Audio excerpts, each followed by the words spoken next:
Hey, yo, brothers, I came across this video on TikTok talking about God or the Most High, whatever you want to call that deity. And the topic of the conversation is, why does God make certain people rich and certain people poor? And how is it that certain people are rich when there's people literally starving across the world? So let's tap into this. How does God make the island boys rich when there are starving kids? Brothers, something we have to understand is that the scriptures tell us that the God that formed all things, reward of both fools and transgressors. It tells us in the book of Psalms, I became envious of the foolish when I saw the prosperity of the wicked. Brothers, honestly, a lot of these people that are wicked and evil or do all these immoral things and they receive, you know, compensation, whether it be monetary compensation or having women and all this status and acclaim, a lot of times, brothers, that's set up as a temptation. It truly is. It's set up as a temptation so that it can be there for us to possibly turn away from God, possibly turn away from the Most High, being tempted by evil because we're in a world where wicked people and evil people, they prosper. If you want to be successful in this world, if you want to become famous in this world, just be wicked, be evil, and eventually it'll come, because that's the natural polarity, that's the frequency of this society, that's the frequency of this time period that we're in, this world that we're in. The natural polarity is evil and wicked. Be overly sexual, and I promise you the algorithm will push you. Be ghetto, be ratchet, the algorithm will push you. That's what the algorithm wants. That's what this beast wants. That's what this society wants. And that's what the consumers of this society wants. They don't want righteousness as a collective. That's what we have to understand. So that's really a temptation for us to possibly go back into the world. Because working the regular 9 to 5 or just being a regular person, you're not receiving the fruits of that labor. You ask yourself, man, I'm being righteous, I'm trying to do all these things, I'm being true and honest to God and following Christ and keeping the commandments and things of that nature, and my life just seems very regular and plain Jane. And you're looking at other people, they're living wickedly, they're living foolishly, and they're receiving all this acclaim. It makes you say, man, I need to go back into the world. And that's what it's there for. A lot of people aren't going to make it. A lot of people are going to come into this knowledge and they're going to leave this knowledge because they don't think that it's fruitful to be in this knowledge. They don't understand the fruits. The number one fruit is wisdom.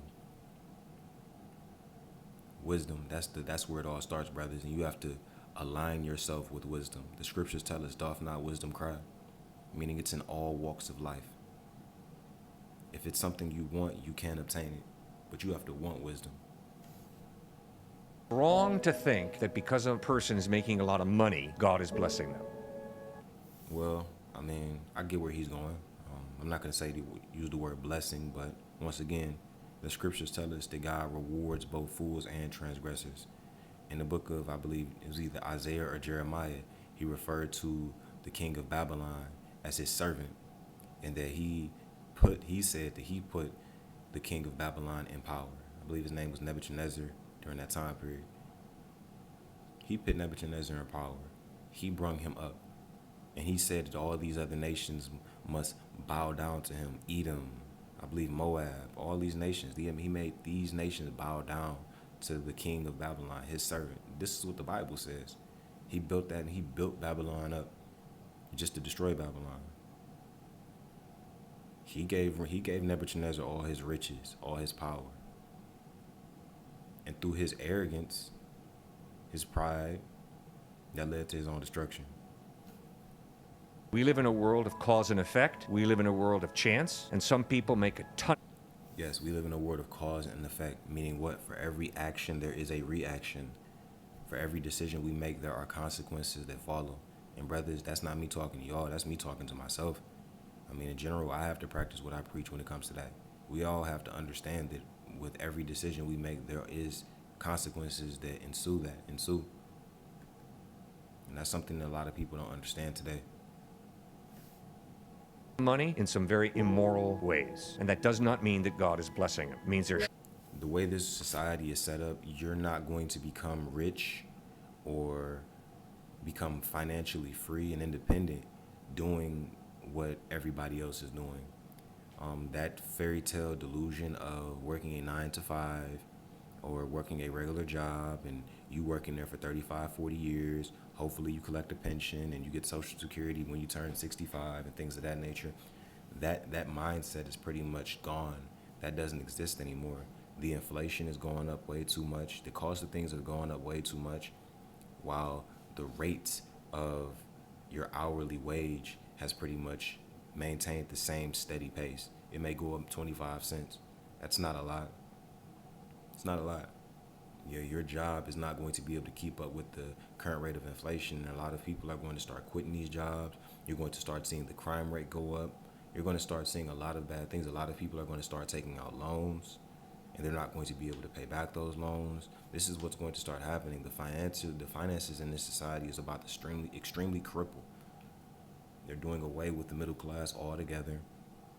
You honestly would need Republicans in office to fix this economy. This economy cannot be fixed by the Democratic Party. The Democratic Party doesn't want to fix the economy. They want to destroy it. They want to destroy the whole world. shrewd, probably. They're also lucky. It points to the unfairness of life. Some of the most Christ-honoring people I know are struggling with poverty, and it's tragic. And that is tragic. Let's understand something, brothers. The scriptures tell us the poor man's wisdom is despised and his words are not heard. Oftentimes, if you do not have money, a lot of people aren't even going to care what you say. And that's what to be honest with you, if you have a lot of wisdom, brothers, you should be able to generate some type of income for yourself. I'm not saying you have to be rich or nothing like that, but you should be able to generate income for yourself. If you're wise and you have knowledge and you have understanding, you should be using that knowledge, that wisdom and understanding to prosper in life. Not necessarily saying you're going to be rich and famous. That's not what I mean. But in general, being able to generate some type of income for yourself that you can take care of yourself with. Second point, Jesus Christ commands us as his followers to be generous. And to be honest with you, that's one of the hardest ethical questions in my life. The main thing that Christ wants us to do is, for one, love the Most High with all our heart and soul. Love God with all your heart and soul. You keep the commandments to the best of your abilities. You be kind to others, charitable to others. Keep the law spiritual, not carnal. Things of that nature. I was speaking at Harvard, and a student stepped out of the crowd and said, Cliff, you got it so easy. Every time you need to make a difficult ethical decision, you just go running to your magical book, the Bible, and there God tells you how to live your life. I, as an atheist, I have to existentially struggle through difficult ethical questions. I looked that student in the face and said, you got to be kidding me. My wife and I are building a house right now. In light of the fact that people are starving to death today, and in light of the fact that we have the solution for that starvation, give money to buy food to feed those starving kids, am I supposed to buy this kind of appliance for my house or that kind? Does the Bible tell me whether to go out and buy a Kenmore or a Westinghouse dishwasher? How much money am I supposed to spend in my car? And if you think I go running to my magical book, the Bible, and there God tells me to get a Kenmore dishwasher, you're crazy. The Bible doesn't say that. The Bible calls me to enter a relationship. What he's just describing there, brothers, is in general, the Most High gives us the ability to self-assess and analyze our own problems. A lot of people think that you just go into the Bible and it's supposed to provide you with just every answer as far as your day-to-day life. In general, the Most High blesses us with the ability to self-assess and analyze a situation and have discernment and make decisions. That's what the Most High will bless us with. Some people are better at that than others, but in general, that's what the Most High does. We're not about to sit up here and be going into the Bible and saying, oh God, what car should I buy? You have to use your decision. You have to use your discernment and do the Carfax on that car and take the time to inspect the car and ask yourself, is it worth the car note versus the mileage and things of that nature? Because I don't know why, but people be buying cars that have over 120,000 miles on it. And I understand everybody has a different financial predicament, but I am never buying a car that has over 100,000 miles on it. I don't think that makes any sense. Why am I buying a car and I'm paying $300, $400, $500 a month on a car note for a car that has over 100,000 miles on it? That's a terrible deal, sir. I'm never buying a car that has anything over 50,000 miles on it if it's going to be used. If it is used, I'm not doing that. With Jesus Christ, and to pray for wisdom, and to pray that He changes my heart so that I become more generous and I give more away to feed starving people. And yes, we do have the solution for starving. It's called give money to buy food, to bring it to kids, to put it in their mouths so that they also have a better future. Brothers, it's very important that we understand that the Bible is addressed to the nation of Israel. That's what it's in reference to. It's not addressed to the world. The vast majority of people are picking up the Bible and they're applying it to themselves, and they're taking a lot of scriptures out of context, and they're taking Christ and his message out of context. It's not being meant to be preached to the entire world and given to the entire world from the standpoint that it's preaching to all nations of people. It's not. It's talking about the nation of Israel. That's the reality of it. This world is all about nationality. This world is all about race. This world is all about tribalism. That's just the reality of it. People are tribal by nature. It's not going to come down to we live in a world where white and black matter. That's just the reality of it. It's never going to be this global coming together of humanity. The only time there's going to be a global coming together of humanity is to fight the angels when they come into this realm. But let's tap out of this, brothers. I'm gonna sign out of this, brothers. That's the end of this video.